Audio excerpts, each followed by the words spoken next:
It's January 15th, 2011. We're looking at a chart of the Euro-US dollar weekly.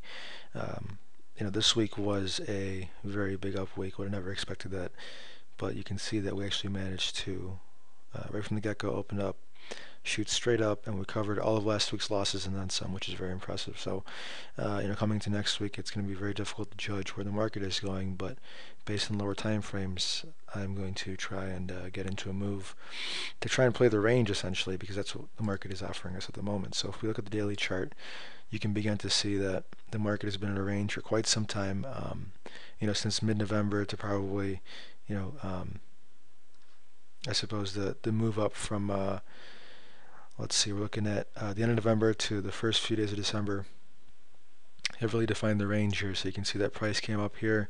We've tagged it 1, 2, 3. Now this is the fourth test of this upper level here. And I'm going to assume that we do come crashing back down because, again, it is safer to play the range than it is to try and take a breakout. So on a lower time frame, if we do see some sort of a breakdown, some sort of technical breakdown with those lower swing highs and lower swing lows, then I'll be more than happy to participate. Potential move back down to maybe this level right here would be a nice safe place to take some profit. And again, we can expect some support here as well. So I have these levels marked off, and we'll begin to go through those and examine those maybe on a 4-hour chart or 1-hour chart in a second here. So moving to those to those lower time frames, we can try and put together some sort of trading plan for next week and really just try and take advantage of the range here. So the idea being that the price has a tendency to maintain these levels as we do come up here. The buyers are going to start to really give out the positions, and the sellers will step it up because we don't have agreement just yet. And in between buyers and sellers, there's still a good amount of indecision, and because of that, we get ranging in price. So again, as we do come up here, we see a nice reversal bar on the 4-hour. This right here is a bad print, so we did not have a spike that low. If we look at an hourly chart, it's a little bit more clear. Just a little bit of price action consolidation here. We can see that on the 4-hour we had that bigger hammer candle. You can switch it back here. So we had this reversal bar that formed the top of the range, and we had a lower low in the next bar. So that by itself is a nice reversal signal. The only problem with that is the actual stop on that would be over 100 pips. So that's not a very good entry in terms of risk to reward, unless you're planning to hold it all the way down to the bottom of the range. So in terms of secondary setups here, we had a nice reversal bar here right off the line. Again, essentially what we did was, if I can get my pen, we had a nice rejection off this level right here. Then we managed to come down here and make a lower swing high, and then again a lower swing low. So this by itself is a little bit encouraging in terms of short positions. But you can see we have a push up here again. So I'd expect the price does manage to push down, in the week, or at least I'll be looking for a push down. If it doesn't happen, then I'll be more than happy to go with it.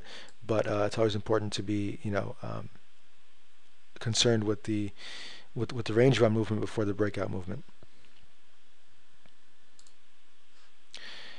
And again, this is hourly, taking it down 15-minute. Similar picture here. You can see we have a nice trend line coming through here from this swing point to this swing point. So price did manage to break through this. At this point, I'll be looking for this resistance level through here to function as some resistance. If we see some reversal bars, again, this really depends on where price will open up tomorrow. But if we do open up in this area and we start seeing some rejection at this level, there might be a good trade coming into next week. Potentially something that we can hold for throughout the week. Again, the safer entry would be looking for a break of price, because if we think about it in terms of stops, we've had 1, 2, and 3 tests of this price level. So again, anyone who's long is going to put a stop below this level right here. So ideally, if price does manage to come down through here, break and then retest, that'd be a very nice short to go with on the downside there. And then again, the more aggressive option would be to take a short up here at this position right here, and then put a stop either above this high or again above this high. So there's a couple ways to play it. And if we do get a breakout, which would be above this level, stops will get hit. Anyone who's short most likely will put a stop above this high right here. So anyone who got short through here will be underwater at that point, and looking to cover their position. So really, just moving with the overall price movement and trying to keep that in the back of our head is probably the best way to stay on the right side of the trend. But pretty much that's it for the euro. Pretty straightforward. No surprises here. Just trying to get in with the overall movement and see if we can get a runner for the rest of the week. So good luck trading, and I'll be in touch shortly. Thanks.